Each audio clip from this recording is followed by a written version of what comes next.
Welcome to Your Best Life podcast, where we help you discover your calling so you can live with purpose and clarity. We're Pete and Julie Morrill, your guides, mentors, and lifelong adventurers, and we're here to help you find your true north.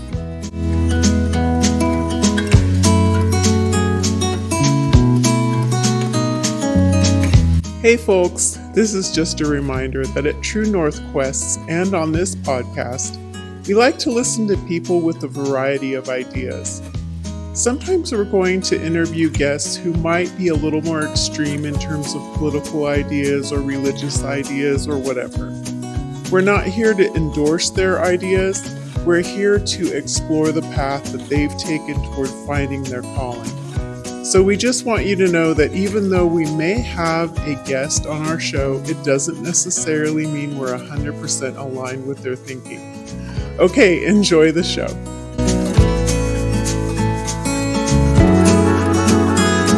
Welcome back to Your Best Life podcast. My name is Pete Morrill, and today we have a very special guest with us whose work is as inspiring as it is transformative.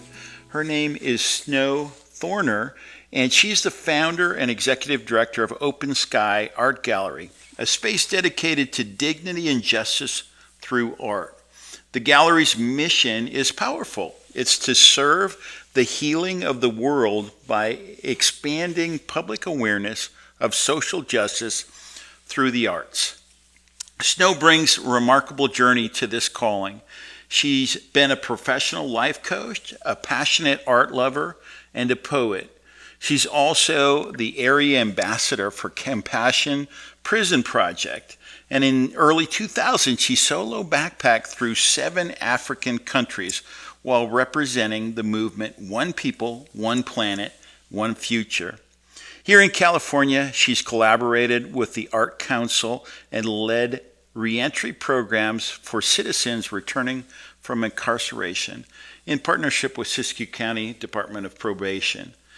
Snow's story is one of courage, creativity, and compassion. Today, we'll talk to her about why she believes in the power of art in that aspect of healing and how she's found this as a unique calling, which means connecting artists and communities through the causes that matter deeply. Snow, welcome to the show, and we're glad you're here. I want to know, first of all, would you say that you have a life calling statement or a mission statement? Oh, for me personally, that's a good question. I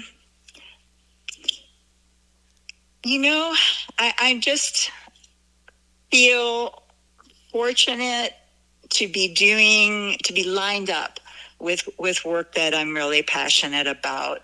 I think now that I think a little bit more about your question, I would say that it brings to mind the fact that I've known for a number of decades that I'm meant to be, my life path is meant to be, to serve as a bridge between people of different races and different stages or places in life. Gotcha. Okay. And what would you say in your journey has led you to that mission or life calling? It's a good question. It's been so many decades. I have to think about it for a moment, how I came to that. I think in doing a lot of self-searching in my 30s and 40s, I would feel into and, partake in a lot of personal growth workshops and, then later took training myself as a life coach. And a lot of those exercises, kind of ask you to feel into sort of your hot button. Right. Yeah. And what the situations in my life where I was involved with people from different walks of life and different backgrounds and helping them understand each other were really what turned me on, what really made me glow inside. And do you think there was a particular turning point, or can you think of a little episode that helped you kind of see that? Well, I'll fast forward a little bit. So I'm not exactly sure about the specific time I knew that, but how about if I tell you about the specific time I knew what this gallery was supposed to be? Okay, yeah, for sure. Yeah. So my life partner, John, and I had purchased this building in historic Montague, California. And the reason we bought it was, honestly, I had several Airbnbs for a number of years, and I just wanted one more small investment property. So I wasn't thinking about life purpose. Yeah, okay, I was gotcha. thinking about what's going to help with the finances. Yeah, good old cash flow, yeah, right? For sure. And so I saw this building advertised because it had the 1-bedroom apartment upstairs, which was what caught my attention. Oh, okay. But it came with this commercial space downstairs, which I personally had no interest in. And John was not looking for any more investments, and he was perfectly happy with his life the way it was. Okay. And I see this ad in the paper, and it was reasonably priced, but it came with all that commercial property, so I threw it in the recycle bin. And the little voice inside my head kept whispering, "Go look at it. Go look at it." And so 2 weeks later, miraculously, it was still in the recycle bin. I pull it out and I show it to John, and I say, "What do you think of this?" And he says, and he's a retired contractor. So he says, "Geez, when I was a young contractor, I would have loved to have that. I could have lived upstairs and based my business out of the downstairs commercial area. Let's go look at it." I was like, okay. So, of course, the realtor was a friend of ours. What a coincidence. And at the price level it was at, we didn't have high hopes. But we walked in the door, we looked around, and it was much better than what we expected. And we looked at each other, and we looked at the realtor, and we said, "We'll take it." So on that very day, on the first look.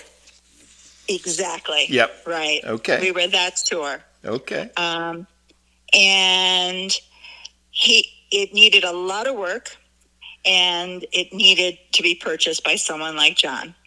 So he proceeded to spend the next 2.5 years renovating and completely creating beauty out of barrenness on that whole first level. And we kind of thought we were just going to rent it out as a commercial property. In fact, we listed it, and I'm kind of the business manager of the two of us. And we would have people call up interested. They wouldn't even show up for the appointment that they made. And in the back of my mind, I thought maybe it would be like an artist co-op, and even friends would look and they'd have that same vision, but I knew that was not it. So it's kind of a long story, but I'm almost there. Okay. Take your time. If you've ever heard of something called a living room concert. No, I haven't. It's been a big thing now for a number of years, where up-and-coming musicians will come offer concerts in friends' living rooms and backyards and things of that nature to get going. Okay. And we had been following these young musicians from Oakland, and I was on their email list, and they had put out an email that they were coming through. I guess they were going to be traveling from, the route from like Sacramento to Portland, Oregon. Yeah. And did anyone want a living room concert? And I said to John, we're going to host them in this new finished commercial space. And we did. And I was chatting with one of the musicians as they're getting ready to begin the concert. And having been, as you mentioned earlier, the area the area ambassador for Compassion Prison Project, it hit me like a ton of bricks. And I was like, oh my gosh, this space is meant to be a gallery for justice-impacted artists. And why don't you, for the people listening in that maybe haven't been to your gallery, why don't you explain to them what it looks like today? You bet. It's close to 1,000 square feet with high ceilings, and it's an 1898 building. So it still has some of the original poured glass on the front big glass showroom windows. And it's divided into a front gallery, like kind of gallery number one, the main gallery, divided by a mobile wall on wheels, and then a slightly smaller second gallery. And then in the back, we've turned a large hallway into an affordable art shop. Yeah, I didn't realize that wall in the middle was mobile. And so in this place, you've combined two passions, I think. I'm assuming you have a passion for art. I'm assuming, and it's obvious, you have a passion for social justice. Which of the passions do you think is stronger in you, and why did you decide to combine these two passions? Good question.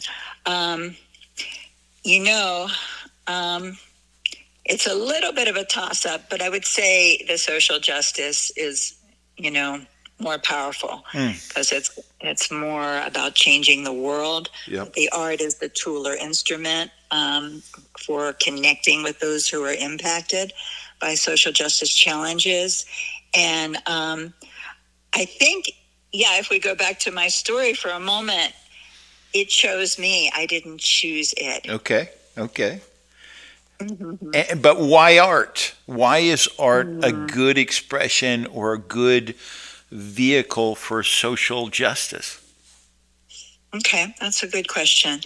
I get the answer from my artists, and whether it's a man or a woman or are new, by the way. We started out focused on artists impacted by incarceration and their families, or by severe crime and their families. But now, as of the last exhibit, we've expanded to include artists affected by mental health challenges.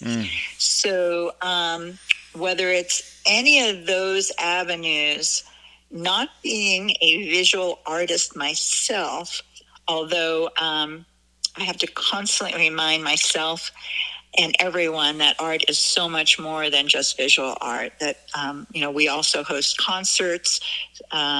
We also host poetry gatherings. And someday, hopefully, we'll host dance-related events. So it's all about accessing the womb of creativity that lives in every man and every woman. And I've almost forgotten your question. Sorry about that. I think it was, you have a passion for art, you have a passion for social justice. What brought you, or what process brought you to bring these together? Right. And why is art a unique vehicle for that, I think? Okay, why is art a unique vehicle for that? Right. Well, there's a lot of ways to answer that question. I believe that when we access art, whether it's visual or musical or literary, we're going inside ourselves. So to a great degree, I believe we're kind of turning off the ever ongoing voice in the head. And so we're giving ourselves some peace right there.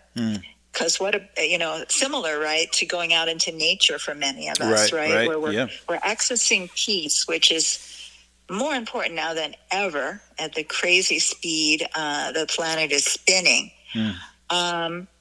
So we're getting into that place of a relationship with ourselves and that more peaceful place. So even whether or not we are, quote, pleased or not with the poem or the painting or the piece of music that we create, there's still, more often than not, the satisfaction of simply turning off that outside channel and tuning into that inside connection. That's well said. Let me ask you this. In the same vein, most people wouldn't choose incarcerated people to be the target of their mission. And I know it's not exclusively the target, but I think it's a big part of the target. But most of us, those people are out of sight, out of mind. Maybe we believe that they've been rightly accused. Maybe we think that some of them have been falsely accused, or some variance in there. Why did you choose incarcerated people? Well, I guess I would flip your question a little bit, and I would say that the universe chose those impacted by incarceration. Somehow, the universe chose them for me, because I also have had a voice inside my whole head, my whole adult life, telling me that I should be working with prison-related populations. And when I was younger, actually through most of my adulthood, I really didn't know what to do about that voice, so I didn't do much with it until maybe 6 some years ago. But now, if I were to step back and say why this population, certainly because so many would choose not to pay attention to them, because these are our brothers and sisters. These are warm, living, loving, important human beings.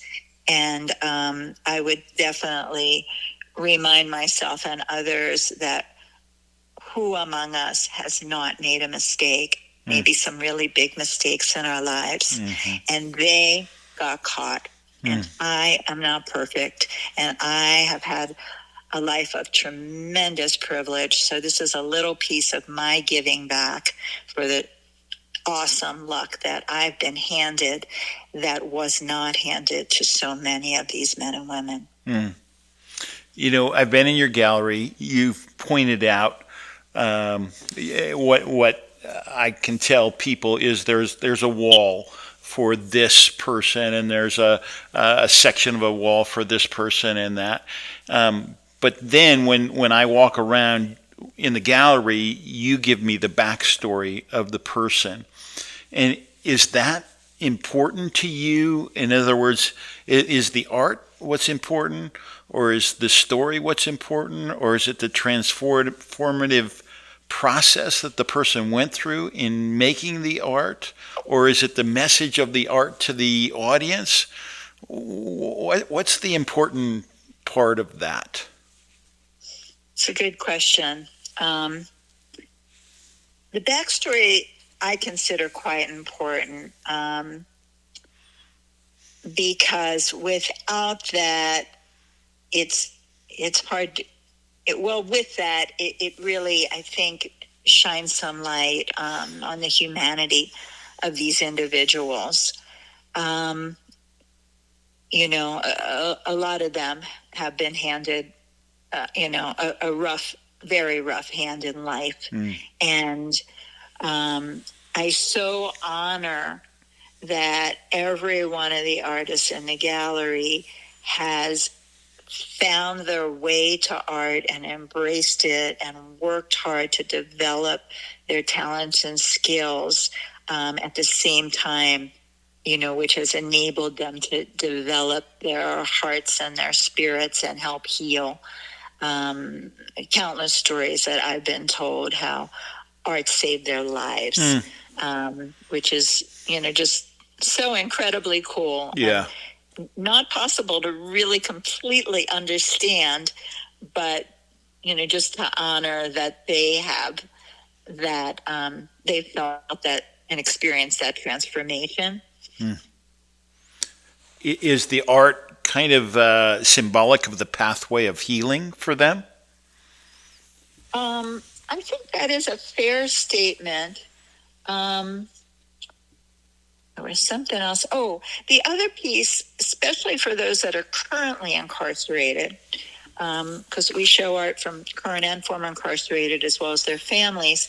For those that are still behind bars, it's a very powerful, important connection with the public because they know, of course, that they are massively forgotten by the majority of the world. The majority of people would rather not think about their existence. Yeah. And so the fact that there are people like my volunteers and I who run the gallery and, the public who does connect and wants to learn and wants to know more and embrace these artists and what they've created, that means the world to them. That makes an enormous difference in their lives. That somebody's championing them for once in their life, perhaps. I think that's fair to say. Yeah. And hopefully it's more than once. And now let's talk about the people that come and view the art. So you've been able to walk through your gallery with lots of people, like you said, the vast majority don't even think about these people, and I would put myself into that category. And when we first went into your gallery, I thought, those people are doing real art, and this is expressing real emotions that they have. And I haven't even really thought I really haven't even thought about, the difficult process that they're in and probably the difficult cards that their life laid down. What are you finding that the people that are viewing the art, how is it pricking their conscience or challenging them? Yeah, that's a really good question. I believe what I've witnessed is quite powerfully, actually. People come into the gallery either intentionally or somehow they stumble in, right? Or someone brought them in. And, especially for the ones that don't come real intentionally and don't exactly know what they're coming to, which is probably the majority, because I think most people, the first time, they don't know what to expect. Sure. I see time and time again how moved people are. There's a lot of really, I don't know, I guess the word would be life-changing stories on our walls right now, and every exhibition.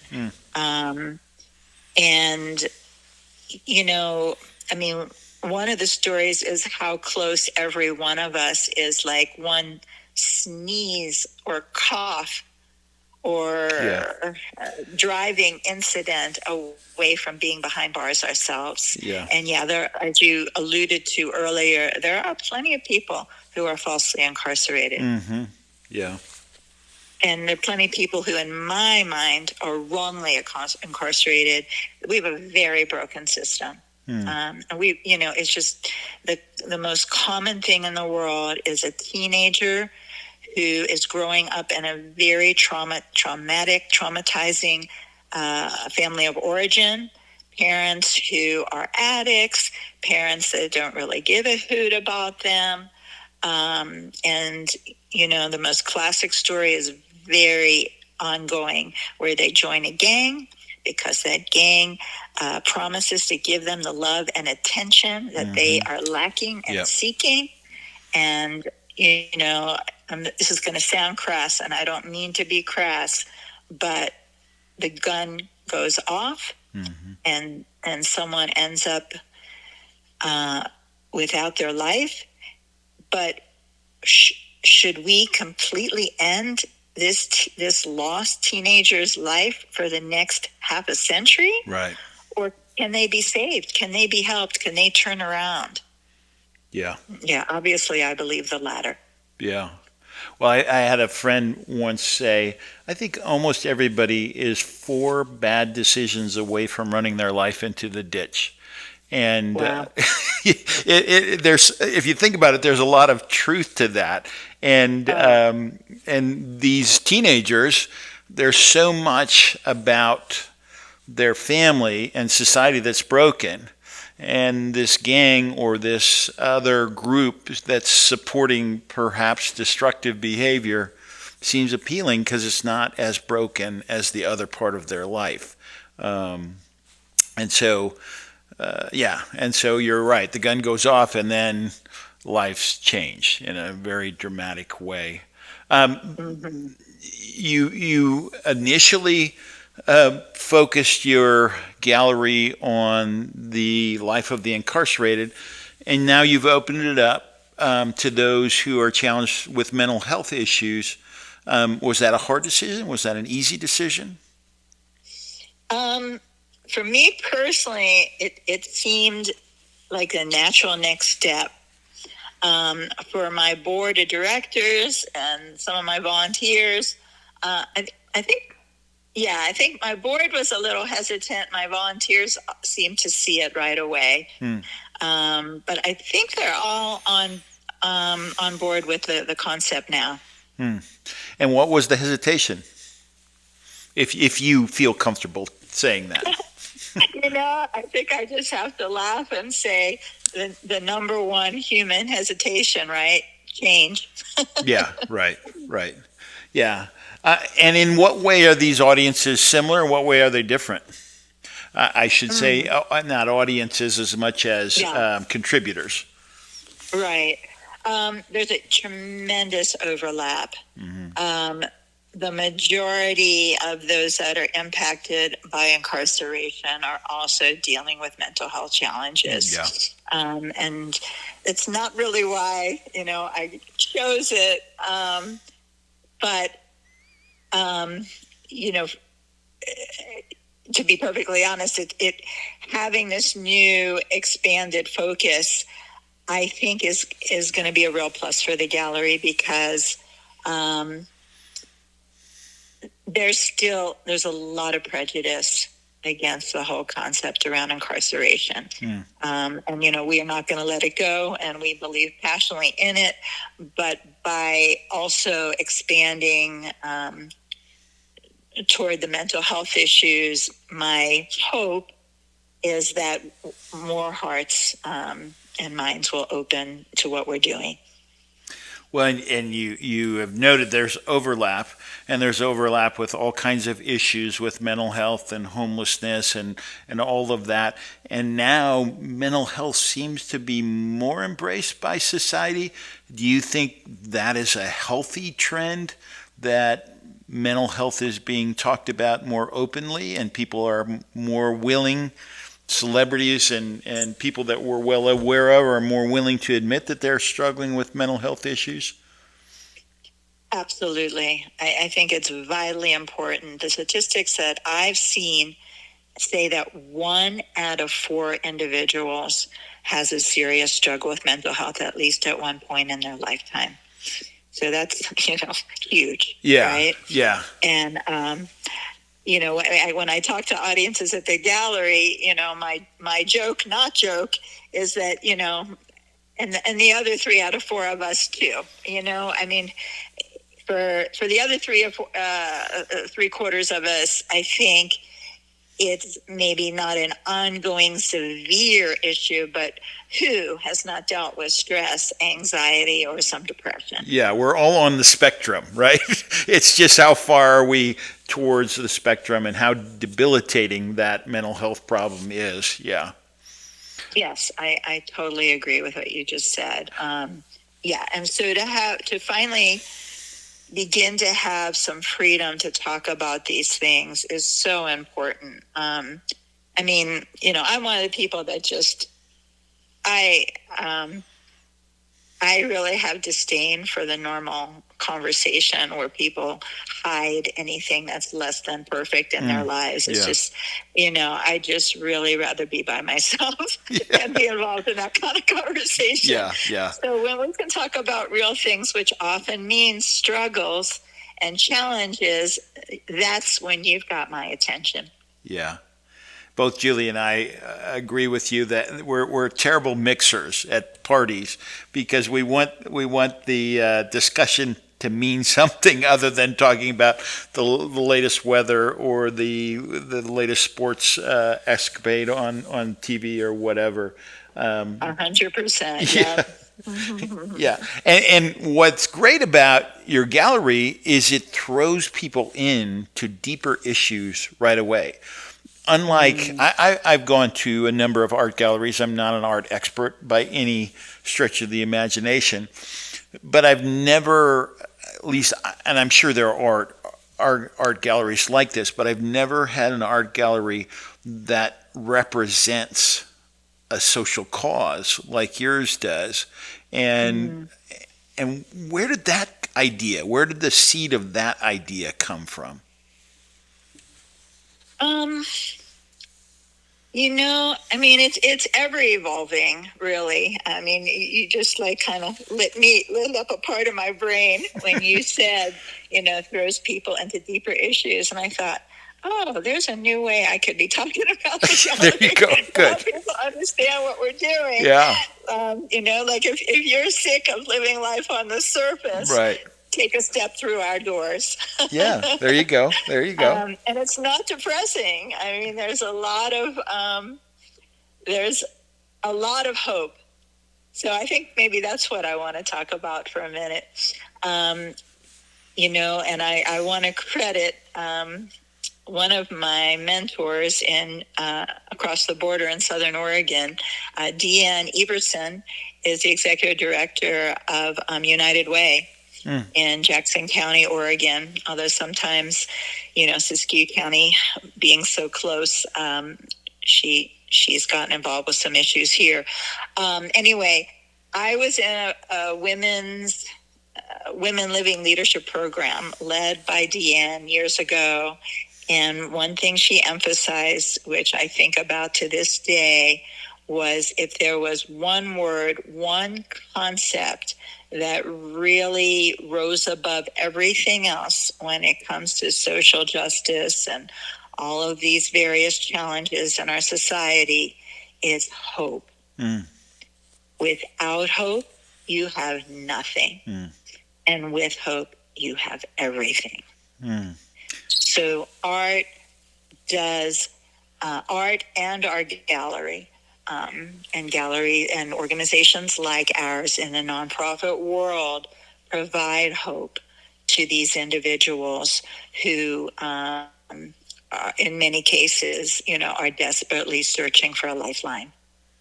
Maybe give us a story of somebody who has art in your gallery or has had art in your gallery where you saw that bringing the art out, letting people see it, and that person understanding it, that their art is being viewed, gave them hope. Just give us a little backstory of one of your people. You don't have to give names if you don't want to.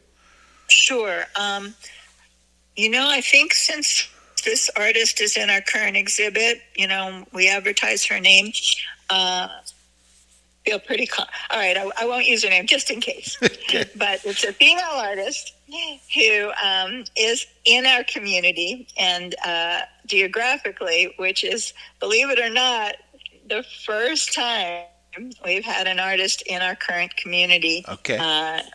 So close in. And what that's meant is that I've had a chance to meet with her one-on-one numerous times. And she has been impacted by mental wellness challenges for decades and been involved with various types of art for decades. And she has shared that for a variety of reasons, she got away from painting like 20 years ago, partly having to do with a lack of confidence. And in the current exhibit, she is utilizing a unique art approach that I imagine others use it, but it's not commonly used. And we've but she's able to reproduce it so that's not all originals. So that helps us keep the cost down, and they're smaller pieces. So she came to the opening exhibition. She did not want to stand up and speak, but she was willing to have one-on-one conversations with individuals, and that happened.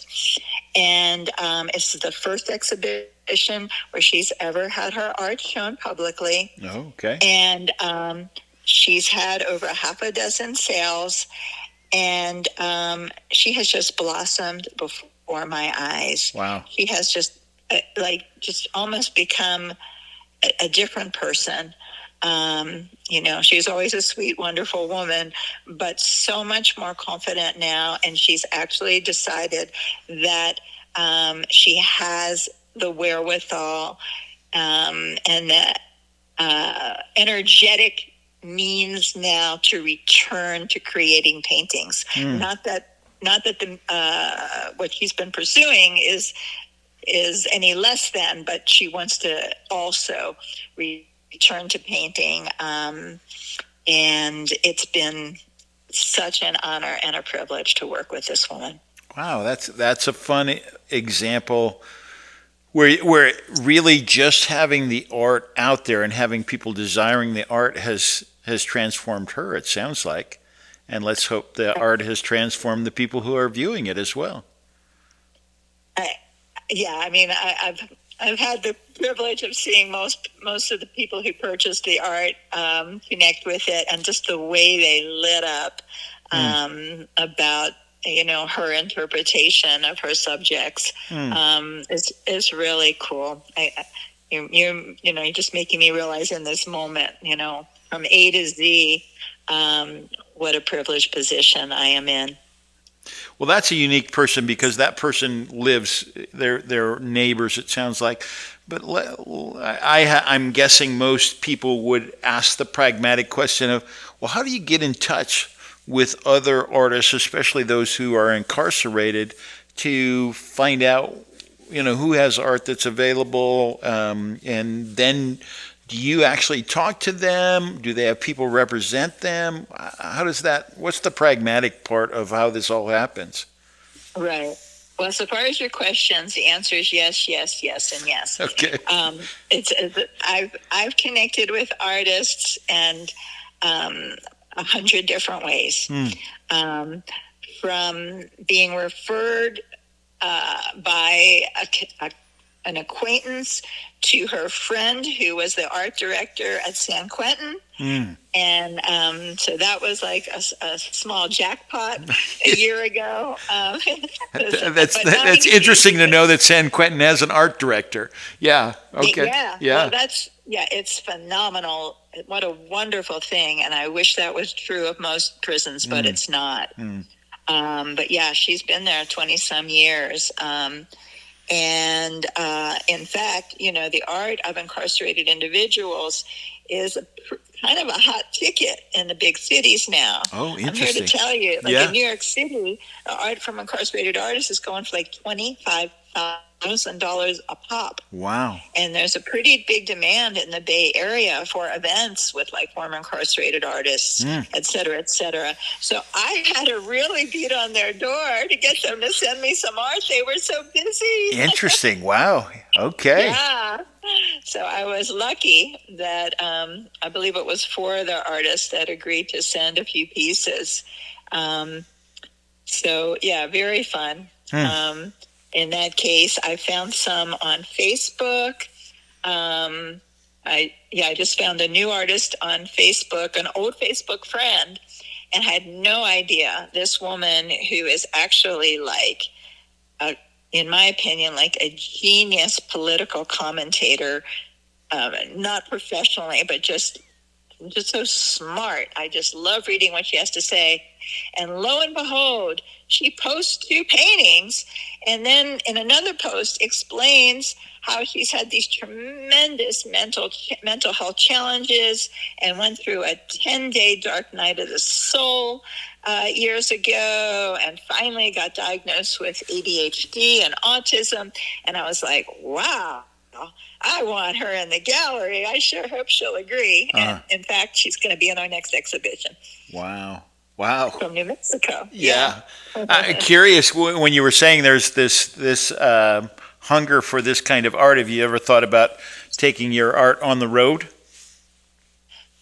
It's funny you should say that. I was even thinking about that earlier today. It's a possibility. Let's talk about that more. Okay. Sometime. So what's the most challenging aspect of running a gallery that has a mission?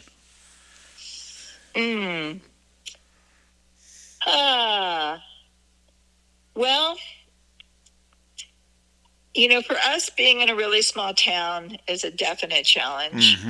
And we knew that in the particular small town we were in, that the local directly connected geographic public would not be particularly interested in what we're doing. And sadly, we were right. So, it's constantly reminding myself and my staff that it's not about having massive quantities of people come in. First and foremost, we're there for the artists, and the fact that some members of the public are connecting with their art, and the fact that their art has been accepted at the gallery means the world to them. So that's the most important, that we are and will continue to change lives by the very fact that we exist, and that we are, providing this step up and step out for these artists, a place to be seen and heard. So, we're still very much in our infancy, because, we're really only open like a half or 2 half days a week. And we close down for a month in between shows. So, we're just learning all the time.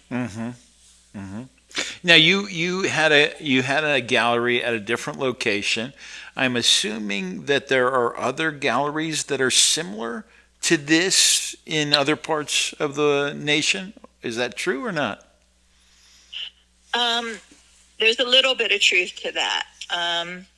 I have not visited the few others except for one, which I don't think is completely in existence anymore. There's an organization out of Maryland called Justice Arts Coalition, but they've completely changed leadership and staff since the time that I was connected with them. So when I first opened the gallery, I was very fortunate that they were in existence, and I had a strong connection with their director at the time. So I think they've really changed their mission. But they did have a small, quote, gallery of sorts, and I did have a chance to visit them a year and a half ago. Their director is now in Oklahoma, and she is still taking a huge stand for incarcerated artists, and that's Wendy Jason. There is some kind of gallery in Southern California, and I spoke to the director over 2 years ago. I can't think of her name right now, but they're connected with a university. Okay. There is some kind of gallery in the Bay Area that's, I think, a little more focused on those with mental health issues, if my memory doesn't fail me. There's a shop in Oakland that focuses on, there's a fairly good size contingent of incarcerated artists that like to work with cartoons. Okay. And there's actually a shop in Oakland that specializes in that, of all things. So that is about, and there is a group in the Washington, D.C. area that tries to help incarcerated artists sell their pieces. That's about 100% of what my research has shown. Okay. So It isn't very common. Let's go personal. How has this work shaped you or changed you? Well, I haven't quite thought about that. How has this work shaped or changed me? Well, I guess brass tacks, it's put me into the leadership position as the founder and director of this gallery. So I haven't really been in that position before, and learning to work with volunteers. We're really all grassroots. So I'm an unpaid volunteer, as is everyone else at the gallery right now. And we hope that'll change someday. I'm learning how to find grant opportunities. Okay. We're a nonprofit, Yep. and how to apply for those. And that's that was a part that I wasn't particularly looking forward to. And yeah, I was right. It's a bear. It's not an easy thing at all. But when, we've received 2 small grants, and it's been over a year since we received one. So it's a challenge. I've lived through 3 personal burnouts.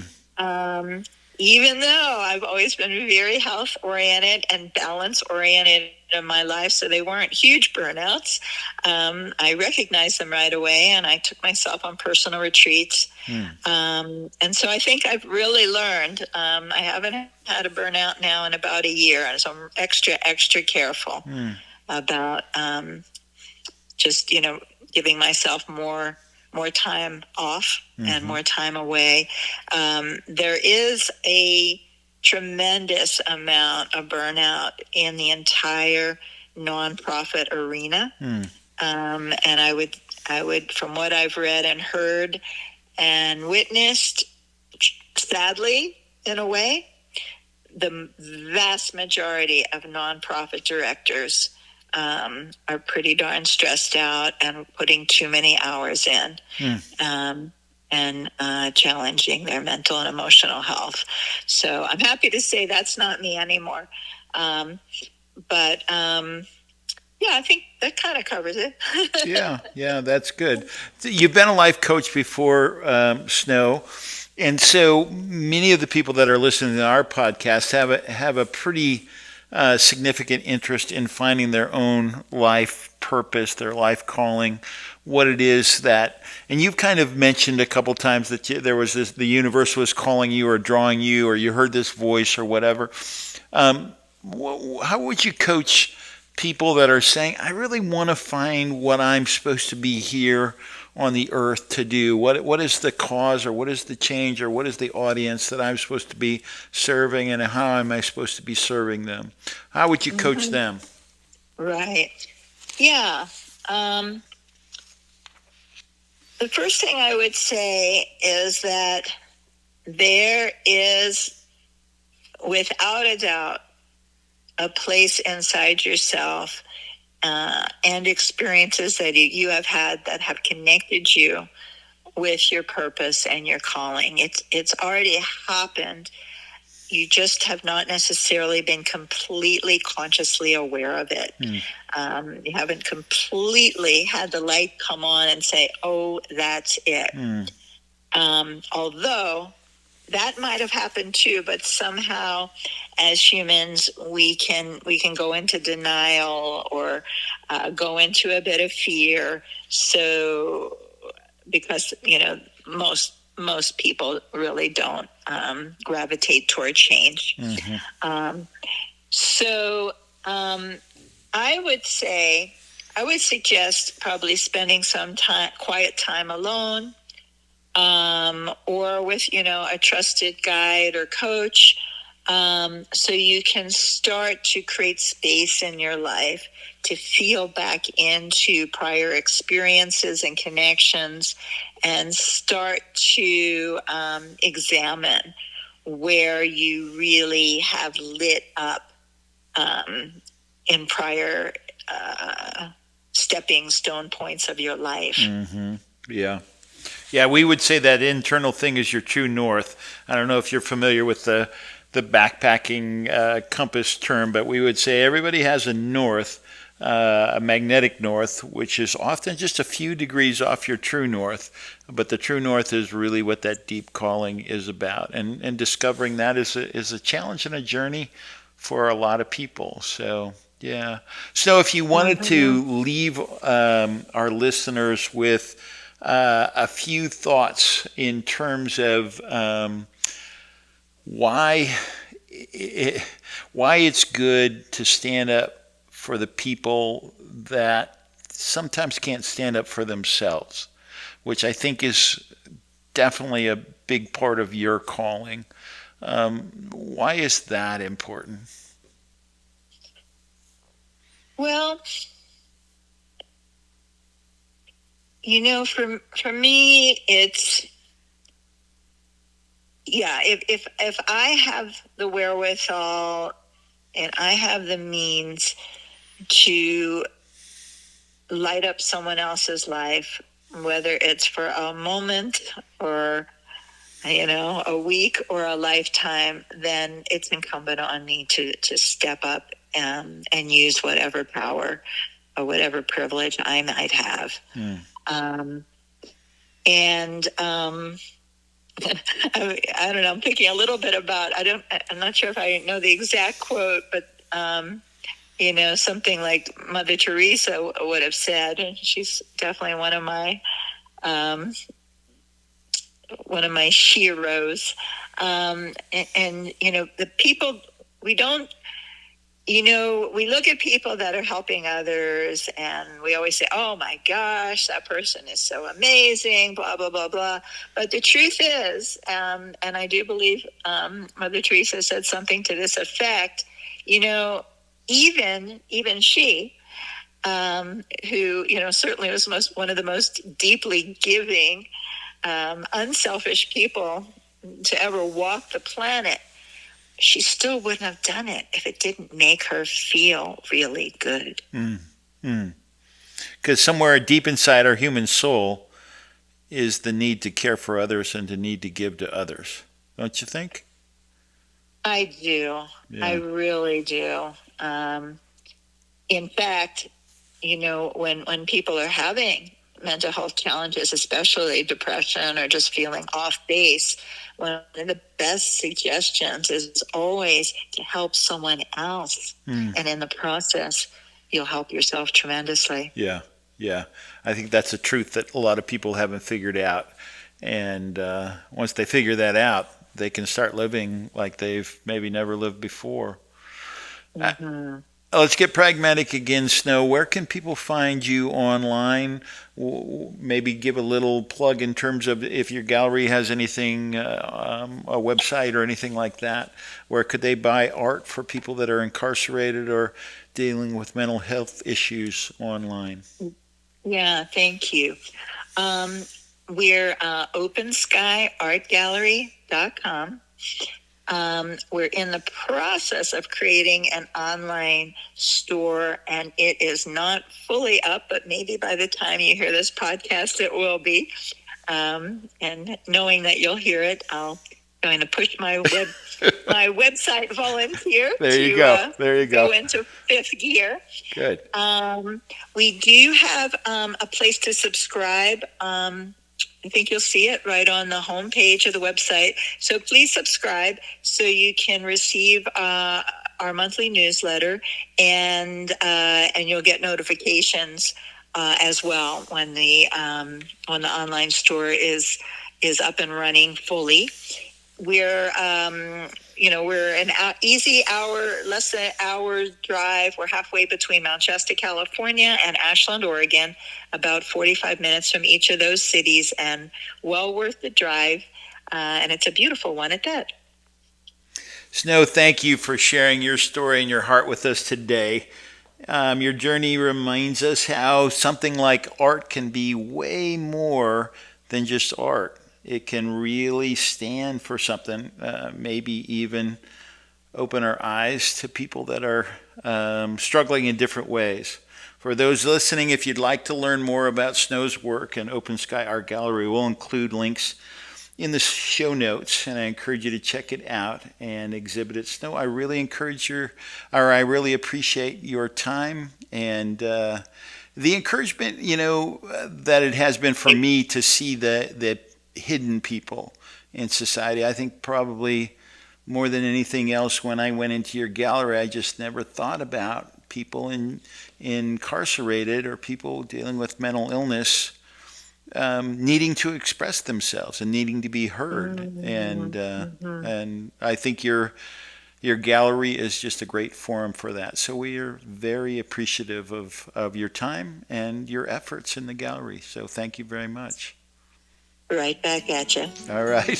Thanks, Snow. Bye now. Take care.